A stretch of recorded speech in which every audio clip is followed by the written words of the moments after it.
Assalamualaikum warahmatullahi wabarakatuh. Perkenalkan, nama saya Muhammad Fakih Usman, NPP 330891, asal pendaftaran Solo Tengah dari kelas D3. Nah, pada kesempatan kali ini saya akan menjelaskan terkait dengan materi pelayanan publik untuk mengisi ujian tengah semester, yaitu pada materi kuliah pelayanan publik. Pelayanan publik, apa sih pelayanan publik itu? Nah, dimulai pendahuluan.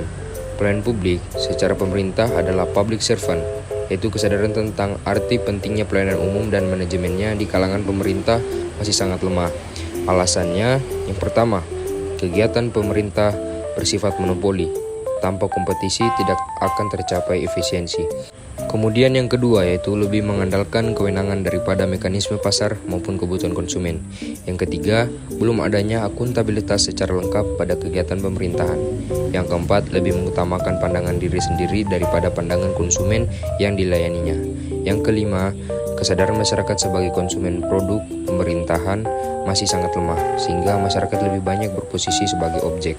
Dan yang keenam, terbatasnya alokasi anggaran untuk kepentingan pelayanan publik hanya 30%. Kemudian masuk B, pengertian dan hakikat pelayanan publik. Pelayanan merupakan suatu usaha untuk mempertinggi kekuasaan pelanggan. Pelayanan publik atau public service adalah segala kegiatan pelayanan yang dilaksanakan oleh penyelenggara pelayanan publik sebagai upaya pemenuhan kebutuhan penerima pelayanan maupun pelaksanaan ketentuan peraturan perundang-undangan.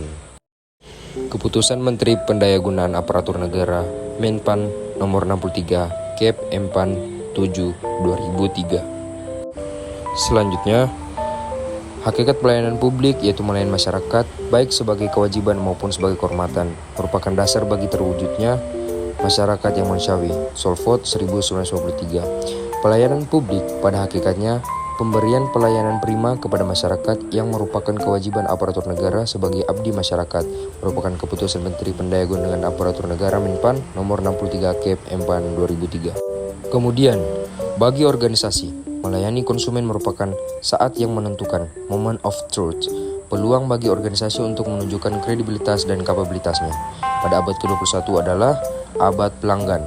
Menurut Kerzlon, semakin maju sebuah negara akan semakin banyak masyarakatnya yang bekerja di sektor jasa. Kemudian, pelayanan umum adalah pemberian jasa baik yang diberikan oleh pemerintah, swasta atas nama pemerintah atau swasta, dengan atau tanpa pembayaran guna memenuhi kebutuhan dan kepentingan masyarakat. Nah, kita masuk pada konsep paradigma pelayanan, yang dimana adanya paradigma lama dan adanya paradigma baru. Pada paradigma lama, adanya segitiga tingkatan. Yang paling atas merupakan sebuah CEO, kemudian kedua manajemen, karyawan, dan pada implementasinya yaitu pelanggan. Tetapi pada paradigma baru, pelanggan merupakan implementasi teratas, yang dimana setelah pelanggan barulah karyawan, manajemen, kemudian CEO. Kita masuk pada klasifikasi pelayanan publik. Pelayanan administratif yaitu pelayanan yang menghasilkan berbagai bentuk dokumen resmi yang dibutuhkan oleh publik. Pelayanan barang yaitu pelayanan yang menghasilkan berbagai bentuk jenis barang yang digunakan oleh publik. Pelayanan jasa yaitu pelayanan yang menghasilkan berbagai jasa yang dibutuhkan oleh publik. Dan pelayanan regulatif yaitu pelayanan melalui penegakan hukum dan peraturan perundang-undangan maupun kebijakan publik yang mengatur sendi-sendi kehidupan masyarakat. Kemudian kita masuk pada prinsip pelayanan publik. Ada beberapa prinsip yang mengatur terkait dengan pelayanan publik. Yang pertama yaitu adanya kesadaran. Kemudian yang kedua adanya kejelasan, kepastian waktu, akurasi, keamanan, tanggung jawab, kelengkapan sarana dan prasarana, kemudahan akses, kedisiplinan, kesopanan, dan keramahan, serta kenyamanan kepada masyarakat. Pada kualitas pelayanan publik, prosedur pelayanan, yaitu prosedur pelayanan yang dibakukan bagi pemberi dan penerima pelayanan, termasuk pengaduan. Waktu penyelesaian ditetapkan sejak saat pengajuan permohonan sampai dengan penyelesaian pelayanan, termasuk pengaduan. Biaya pelayanan dalam hal ini, biaya atau tarif pelayanan termasuknya, rinciannya yang ditetapkan dalam proses pemberian layanan. Produk pelayanan, hasil pelayanan yang akan diterima sesuai dengan ketentuan yang telah ditetapkan. Sarana dan prasarana harus disediakan secara memadai oleh penyelenggara pelayanan publik.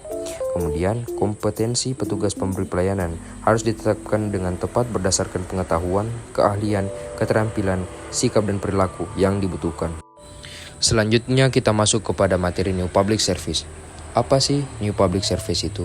New Public Service atau NPS merupakan konsep yang dimunculkan melalui tulisan Janet V. Denhart dan Robert B. Denhart berjudul The New Public Service, Serving Not Steering, terbit tahun 2003. Paradigma New Public Service dimaksudkan untuk mengcounter paradigma administrasi yang menjadi arus utama mainstream saat ini, yakni paradigma New Public Management yang berprinsip run government like a business atau market as solution to the ill in public sector.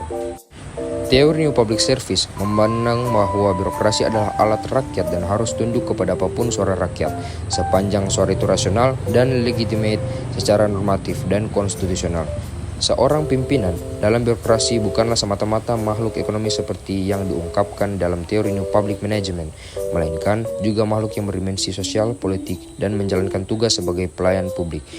Untuk meningkatkan pelayanan publik yang demokratis, konsep The New Public Service (NPS) menjanjikan perubahan nyata kepada kondisi birokrasi pemerintahan sebelumnya. Adapun prinsip-prinsip New Public Service, yang pertama sesuai dengan Denhart pada 2003 yang ditawarkan. Yang pertama, melayani warga negara, bukan customer. Service citizens, not customer. Yang kedua, mengutamakan kepentingan publik. Seek the public interest. Kemudian yang ketiga, kewarganegaraan lebih berharga daripada kewirausahaan. Value citizenship over entrepreneurship. Yang keempat, berpikir strategis, bertindak demokratis. Think strategically and act democratically. Yang kelima, tahu kalau akuntabilitas bukan hal sederhana. Realize that accountability is not simple. Yang keenam, melayani ketimbang mengarahkan. Serve rather than steer. Yang ketujuh, menghargai manusia, bukan sekedar produktivitas. Value people, not just productivity. Selanjutnya pada dimensi pengukuran keberhasilan penerapan NPS New Public Service. Adapun dimensi pengukuran keberhasilan dari diterapkannya NPS New Public Service, keberhasilan menerapkan konsep standar dan kualitas pelayanan publik yang minimal memerlukan dimensi yang mampu mempertimbangkan realitas dalam mengelola sektor-sektor publik yang lebih partisipatif, transparan, dan akuntabel. Ada 10 dimensi untuk mengukur keberhasilan tersebut. Yang pertama, tangible, yaitu menekankan pada penyediaan fasilitas, fisik, peralatan, personil, dan komunikasi. Yang kedua, reliability, yaitu kemampuan unit pelayanan untuk menciptakan yang dijanjikan dengan tepat. Yang ketiga, responsiveness, yaitu kemauan untuk membantu para provider untuk bertanggung jawab terhadap mutu layanan yang diberikan. Yang keempat, competence, atau tuntutan yang dimilikinya, pengetahuan, serta keterampilan yang baik oleh aparatur dalam pemberian pelayanan. Kemudian yang kelima, courtesy, sikap atau perilaku ramah, bersahabat, tanggap terhadap keinginan pelanggan, serta mau melakukan kontak atau hubungan pribadi. Yang keenam, credibility, sikap jujur dalam setiap upaya untuk menarik kepercayaan masyarakat. Yang ketujuh, security, jasa pelayanan yang diberikan harus dijamin dan bebas dari bahaya dan risiko. 8. Akses, yaitu terdapat kemudahan untuk mengadakan kontak dan pendekatan. Yang kesembilan, communication, kemampuan pemberi pelayanan untuk mendengarkan suara, keinginan, atau aspirasi pelanggan, sekaligus kesediaan untuk selalu menyampaikan informasi baru kepada masyarakat. Yang ke-10 yaitu understanding customer, lakukan segala usaha untuk mengetahui kebutuhan pelanggan. Nah, rekan-rekan, itulah materi yang telah saya sampaikan terkait dengan pelayanan publik dan New Public Service. Semoga apa yang telah saya sampaikan dan apa yang telah saya paparkan bisa dimengerti dan bisa dipahami dengan baik. Sekian dari saya, mohon maaf apabila ada kesalahan kata atau tindakan. Sekian, terima kasih. Assalamualaikum warahmatullahi wabarakatuh.